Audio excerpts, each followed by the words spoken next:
Welcome, ladies and gentlemen, to another DFO Fantasy Show. It is Monday, January 12th, and I'm your host, Brock Seguin, managing fantasy editor of dailyfaceoff.com. And today, as always, we've got fantasy hockey news and notes. We got Brock's lock of the day, and then we'll take a look at the Week 15 strength of schedule and identify the best streaming targets for Week 15 of the fantasy hockey season. Bit of an interesting week with the schedule, so we're going to give you some schedule-based pickups, guys that are going to play 4 games this week most likely, and we'll give you the opportunity to maximize a roster spot, but then also give you some guys that are more performance-based. You know, they've really been playing well as of late, that still have a schedule that's pretty good. So we'll give you those 2 options, but let's start with the news and notes first. Busy weekend in the NHL. First of all, Thatcher Demko was placed on IR on Sunday, so that means he'll miss at least the next 4 games, although the Canucks did not provide a timetable for his return. Obviously, Demko is a player that's dealt, or a goalie, that has dealt with injuries throughout his career, so we'll see how much time he ends up missing. Kevin Lankinen takes over as the number 1 goalie for the Vancouver Canucks in the interim. Let's get to Washington, where, first of all, Tom Wilson skated in a non-contact jersey and missed Sunday's game. He remains day-to-day. Unclear when he'll get back into the mix, if he'll be back this week or not. Some more positive news, though, is Pierre-Luc Dubois joined the team. It was the first time he's been skating on his own for quite a while. It was the first time he joined a team session on Sunday, although he is still not expected to be back in the Washington lineup until after the Olympic break. But good news for the Capitals, as they've really had Justin Sourdif step up as their number 2 center, and that would really solidify their center depth when Dubois gets back. Now to Edmonton, where Tristan Jarry was a full participant in practice over the weekend, and head coach Chris Knoblauch expects him to be back this week, although at this point in time, it's unclear whether or not he'll be back for the Monday-Tuesday back-to-back in Chicago and Nashville. So Calvin Pickard and Connor Ingram still the 1-2 option in Edmonton at the moment. We'll see when Jarry is back between the pipes there. Jarry's former teammate, Bryan Rust, missed Saturday's game versus Calgary and is considered day-to-day. He's questionable to play Tuesday, but I do expect the Penguins to provide an update on his status at some point on Monday. So whether it's a long-term or short-term thing and he's back on Tuesday, we could find out later today. To San Jose, Will Smith will join the Sharks on their road trip, although it is unclear at this point in time whether or not he is going to get in any games during that 4-game trip. They said it's just too early to tell, but obviously positive news that he is traveling, nearing his return to the Sharks lineup. To Boston now, Morgan Geekie left Saturday's game in the middle of the game due to personal reasons and missed Sunday's game. So there hasn't been an update on Geekie's situation yet, but as always, we just want to wish Geekie and his family all the best. It's very rare to see a player leave a game midway through for personal reasons. So again, wishing him all the best there. To Philadelphia, Travis Konecny missed the Flyers game on Saturday, but was back at practice on Sunday, looking like he was gearing up to return to the lineup on Monday. However, he took a puck off the knee in practice yesterday and is now questionable again to play Monday. So we'll see if Konecny will miss a second straight game with a second injury in a row. And then we'll wrap it up here with the Colorado Avalanche. Mackenzie Blackwood was a full participant in Sunday's practice, which is a good sign that he'll be back this week, although this is kind of what the Avalanche said last week, that he was going to be back last week and that he never ended up returning. So realistically, with the way Scott Wedgwood is playing, and then obviously Trent Miner posting a shutout over the weekend, the Avs have no reason to rush Blackwood back. But again, full participant in Sunday's practice, a good sign that he could be back before too long. That's going to do it for the news and notes. Now let's get to Brock's lock of the day. This segment is a presentation of Betway. Join the action and download the Betway app. Create an account today and enjoy our sign-up bonus, 18 plus, and please play responsibly. Well, would you look at that? After 5 straight losses, we closed out last week with back-to-back wins. Dawson Mercer over 1.5 shots on goal got us the W on Thursday, got us back into the green on the season. Overall, we are 23-19 for the year. Let's get to tonight's Brock's lock of the day. And for the most part this season, we've been rolling with shot props, couple point props here and there. Tonight, we're going with our first Goal prop, 100% score here for Connor McDavid for anytime goal. So McDavid, anytime goal at Betway is plus 110 tonight, and he has just been on God mode recently. Just insane numbers he's been posting as of late, and he enters Monday on a 4-game goal scoring streak, and he's scored a goal in at least one goal in 12 of his last 18 games. That is a 66.7% hit rate, or the equivalent of minus 200. And again, tonight you get it at plus 110 to score against a Blackhawks team that is dealing with an illness over the weekend. It does look like they sent both of their goalies that were up from the AHL back to the AHL yesterday, which suggests that Spencer Knight and Arvid Soderblom will be back today. But nonetheless, this is a team that, even if they get their goalies back, it's a team that's been dealing with illness. Who's not to say there might be more illness that pops up today? And regardless if they have everybody back or not, this is their third game in 4 nights, and they try to travel to Nashville in the middle of that. So I really like the matchup tonight for the Oilers and for McDavid, and I just really am obsessed with the shot volume that you're getting from Connor McDavid recently.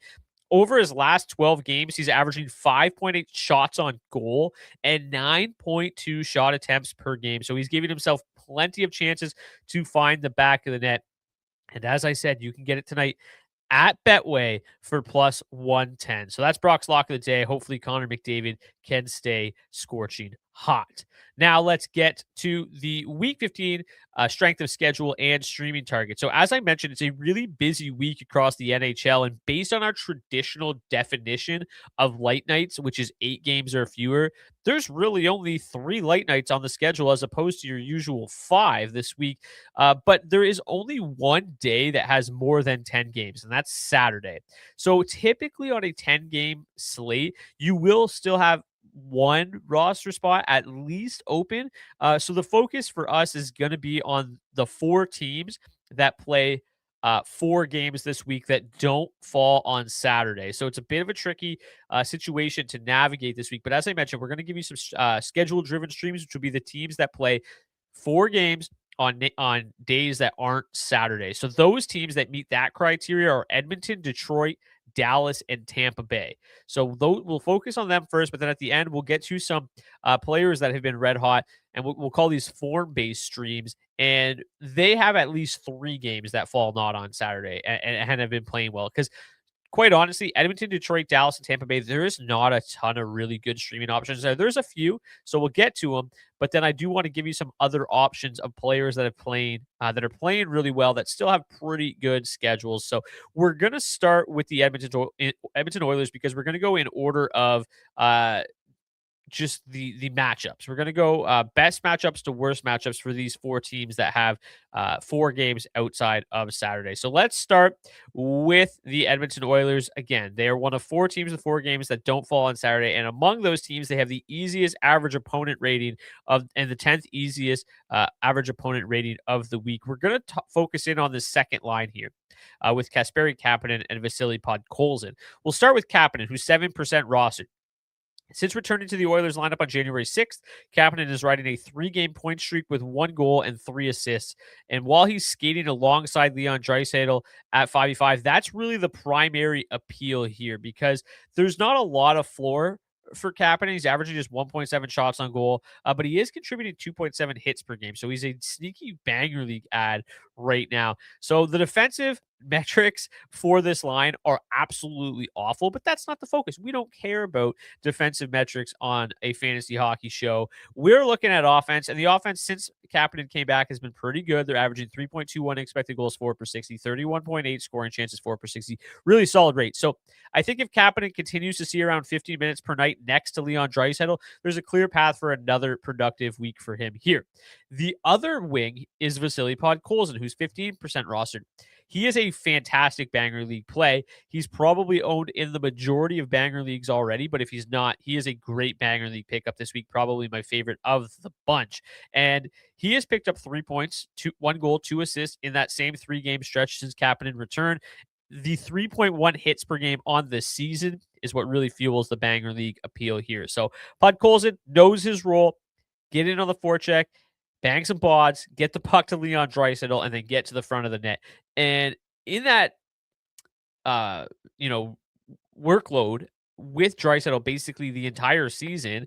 The results have been modest, but they're fine. They're usable. Over the last 18 games, he has 6 goals and 3 assists for 9 points while averaging just 1.3 shots on goal per game, but 3.3 hits per game. So he's the primary banger league stream of the week. But with this deployment, I wouldn't be surprised if he can chip in a few more points this week, skating next to Leon Draisaitl. And the schedule is pretty good for the Edmonton Oilers. They are in Chicago on Monday, as I mentioned, with the Brock's lock of the day. Then in Nashville tomorrow. Then they've got the Islanders on Thursday. You might want to prioritize them in Vancouver on Saturday, given how poor the Canucks have played. But if not, no big deal. You got the Blues on Sunday. Maybe Jordan Binnington gets the start there, which would be a little added bonus. So pretty good matchups here for the Oilers this week, and the pickups they're pretty decent. They're okay.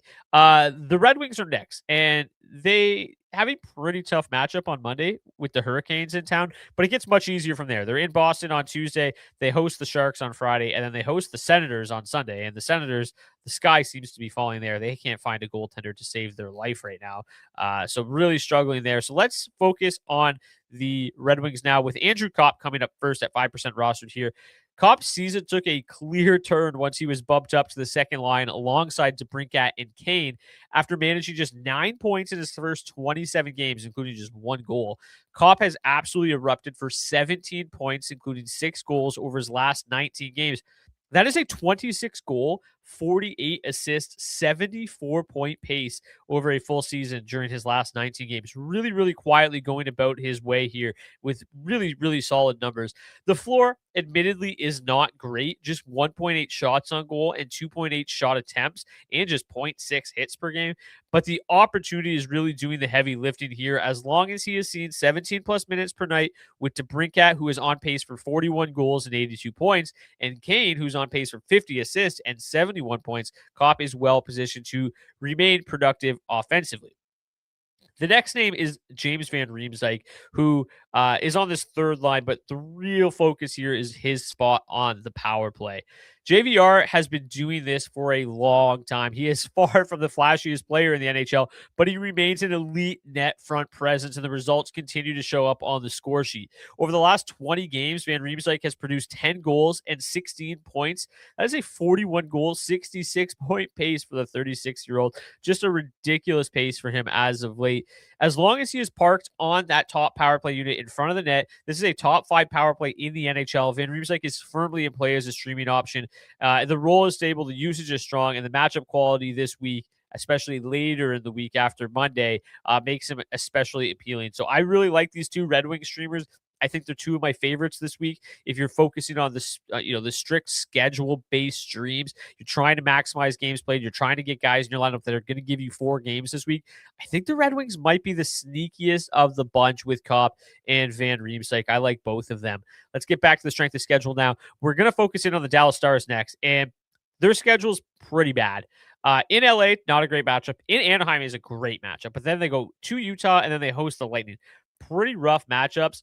They technically check the box for what we want here in terms of getting 4 games in the lineup, but they just don't have a lot of viable streaming targets on this roster right now. And I think, we'll start with Sam Steele and Maverick Bourque. You can certainly stream them playing with Johnston and playing with Hinson Robertson. We talked about Bourque. The underlying metrics for the second line have been really good, but Bourque's floor is just non-existent. So I think they're very low priority, super deep league targets at most. I wouldn't get too carried away with either of them. And honestly, you got James Van Riemsdyk sitting there at 1% and Kopp at 5%. In leagues where Steele and Bourque are available, Kopp and Van Riemsdyk are probably available as well, and they are just much better targets. The schedule's better. They just are better streams overall, just given their floor and ceiling right now. So the one player that I would consider on the Dallas Stars right now is Matt Duchene. The problem is he's up to 42% rostered. So he's probably not widely available. But then even if he is, he's far from ideal. He was recently skating on the top line with Wyatt Johnston and Mikko Rantanen, which is the only scenario that makes him appealing. But then he slid back to the third line on Saturday, and away from Johnston and Rantanen, basically whenever away from Johnson and Hintz, whenever Duchene is basically centering his own line, his underlying metrics just absolutely crater. He averages just 1.82 expected goals for per 60 while centering his own line. So If somehow he gets bumped back up into the top 6 and is somehow available in your league, I think he's worth considering.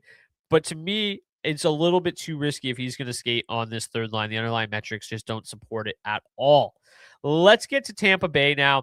We'll take a look at the schedule here. Similar to Dallas, the Lightning don't have the friendliest schedule this week, but unlike the Stars, they actually offer a few viable streaming candidates. So they are more interesting than Dallas for me. In Philadelphia, on Monday, they just put up a 7 spot against them the other day. Sam Erison was in between the pipes. It should be Dan Vladar tonight. So I don't feel as great about that matchup because obviously the Flyers have defended extremely well this season. Then they're in Pittsburgh on Tuesday, which should be a pretty good matchup. Stuart Skinner's played really well as of late, though, so maybe a little bit less so. But again, Stuart Skinner not somebody that should scare you away. Then in St. Louis and in Dallas. So again, not great matchups, but they do have some really good options to take a look at.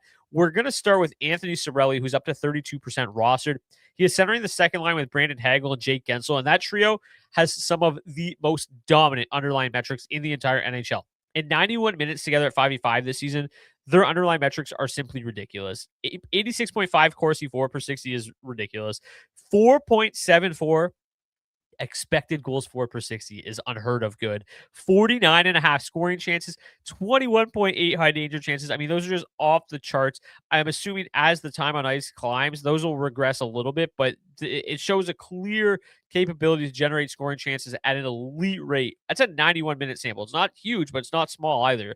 And it's, you got to put a lot of stock into it. To put it simply, if you're not a big numbers guy or under advanced analytics, user, they are absolutely caving their opponents in. That line is controlling 63.5% of the shot attempts while they're on the ice. They are controlling 68.2% of the scoring chances while they're on the ice, and they've outscored their opponents 8-3. Just dominating. The deployment has just driven a noticeable uptick in production for Cirelli since he's been bumped back to this line as well. He has 9 points, 3 goals, 6 assists in his last 10 games. So he doesn't offer strong shot volume. There's not much power play production to speak of. But as long as he's on this line that is just crushing their opposition at 5v5, he's a legitimate contributor and a legitimate streaming option this week. Now we'll go to Oliver Bjorkstrand, who you'll see here on the fourth line. But really the only reason to consider Bjorkstrand at all is his role on PP1. But even that, I think, comes with its own set of risks. He's recently been bumped down to the fourth line, which is, basically wipes out any of the 5v5 upside he had, which wasn't much to begin with. He does have 11 points in his last 14 games, but the usage, the role has decreased as of late, and he's gone goalless, which is 4 assists over his last 7 games while averaging under 14 minutes per game. So in this case, I feel like the downside probably outweighs the upside, making him kind of a very fragile stream. I think he's just as likely to have a big week as he is to put up absolutely 0 points and just 0 production whatsoever. So probably not looking his way much. I think there's just better options this week. Gage Goncalves is next. He was a second-round pick in 2020. He's just 1% rostered. He put up really strong numbers in the AHL before becoming he was kind of like a fringe NHLer last year. He's a full-time NHLer this year. And he spent most of the year in the bottom 6, but the recent promotion up to the top line next to Braden Point and Nikita Kucherov has led to some immediate spike in production. He enters week 15 with 8 points, 4 goals, 4 assists in his last 9 games. And while the volume isn't great, just 1.3 shots on goal and 2.1 shot attempts per game, he's not going to sustain the 33.3% shooting percentage either. But the opportunity alone skating with Point and Kucherov makes him intriguing. He profiles much more of a passer than a finisher, so he's not ideal if you're a team that's chasing goals or needs goal-scoring help. But if you're looking for pure point production, I think he's positioned as well as anybody on the waiver wire to find that production. I mean, he's skating with Point and Kucherov, 2 of the better players in the world. So, I think that he makes a lot of sense here at 1% rostered in those deep formats. Now let's focus back in on some of the form-based streams. So this is just going to prioritize individual performance and deployment over the weekly schedule. But we still want to make sure that they're going to play enough games on these lighter nights so that you can, you don't want to just pick them up just to put them on your bench. We want to make sure you can still get them in. So every one of these players has at least 3 games on those nights that we were talking about earlier. So you can definitely get them in your lineup this week without any issues. And we're going to go to Seattle first, and we're going to start with Jared McCann. He is 34% rostered, but the Kraken play 3 times in the first 4 days of the week. So they have in New York on Monday, in New Jersey on Wednesday, and in Boston on Thursday.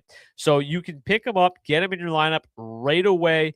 And I guess for me, McCann, out of basically anybody on this list, has more long-term appeal than basically anybody on the waiver wire. I've talked about him a lot this year.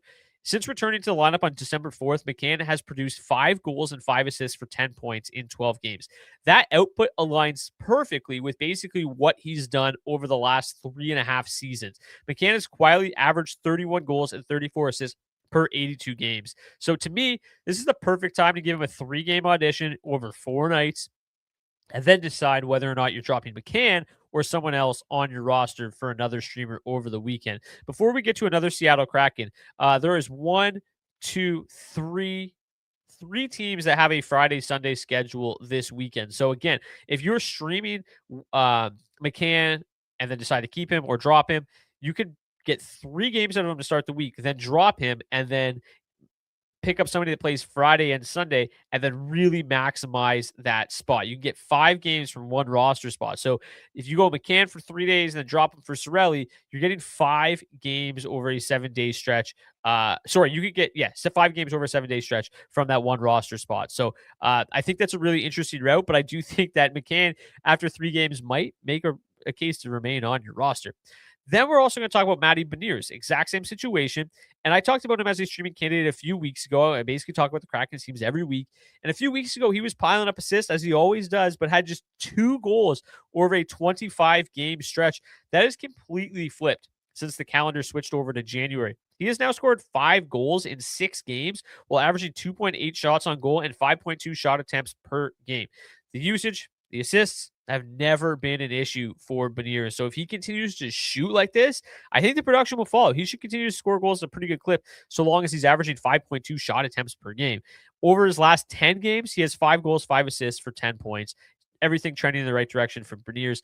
I think you could scoop him up again. He would be somebody that I'd be more likely to stream just for those 3 days and then move on. But again, he's been playing at a very, very high level as of late. Now let's go to Carolina, who are in a slightly different boat. So this is a less of a priority pickup for me. They do have 2 games at the start of the week. Then you got to wait all the way to Friday until their 3rd game. So less of a priority for me. I think it makes more sense to go with guys that have 3 games in the first 4 nights, then move on for a weekend streamer. But if you want to target a Carolina Hurricane this week, it looks like it's Logan Stankoven at 22% rostered. Now, the recent production is not sustainable whatsoever, but it doesn't really need to be. We only need him to ride a hot streak for 3 more games, really. He comes into the week with a 4-game goal scoring streak. Now, during that stretch, he is shooting 44.4%. Obviously not sustainable, obviously going to come down, but if he can stay hot for a few more games, that's all we're really hoping for from a form-based stream, which is why he makes it to this segment of the show. Enters week 15 with 6 points, and including a 5-game point streak in his last 5 games. So 4 goals, 2 assists in his last 5. Ride the heater while it lasts. But again, I do think I prefer the Seattle Kraken just for those. I think it just makes more sense from a roster kind of construction standpoint. Now let's go to the Vancouver Canucks, take a look at their lineup. So they are in the similar boat as the Kraken. You got 3 games in your first 4 nights. The matchups are pretty nice in Montreal, in Ottawa, and in Columbus. Montreal is the most difficult of the 3 matchups, but if Ottawa can't figure out their goaltending, that's a good matchup. In Columbus on Thursday, obviously a solid matchup as well. So I talked about Jake DeBrusk as a pickup last week. The case hasn't really changed. Since being a healthy scratch in Seattle a couple weeks back, he's produced 5 points, 3 goals, 2 assists in 6 games. But again, it's the shot volume, it's the hit volume that's really standing out. He's averaging 4.0 shots on goal per game. He's averaging 7.3 shot attempts per game and 1.8 hits per game. So the floor is absolutely excellent, even if the ceiling remains somewhat uncertain. Vancouver's offense, very hit or miss, a little bit more miss than hit lately, which makes him a little bit of a lower confidence streamer overall, but it's really, really hard to find that kind of floor on the waiver wire. So given the 3 games, 4 nights to start the week, I like picking up DeBrusk here for a short-term ad, moving on from him over the weekend. And then the final name that we are going to talk about comes from the Montreal Canadiens. And again, 3 games in the first 4 nights. You can move on for the weekend or decide to move on from somebody else on your roster. They've got the Canucks on Monday, good matchup. In Washington on Tuesday, not a good matchup. And then in Buffalo on Thursday is kind of a middling matchup. It's not the best matchups overall here for the Montreal Canadiens.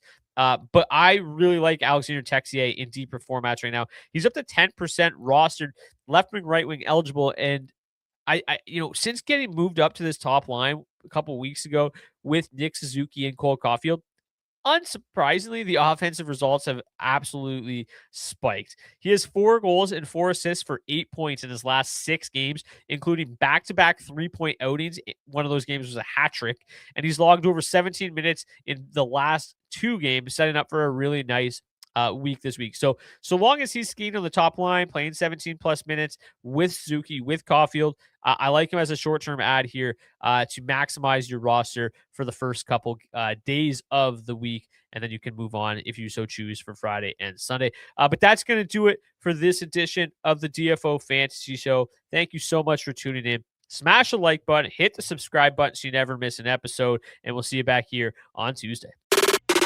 Thanks for watching this video. If you want more great fantasy hockey and betting content from myself, Carter Hutton, Matthew Barnaby, and the rest of the DFO analysts, make sure you subscribe to the DFO Fantasy and Betting YouTube channel today and never miss a minute.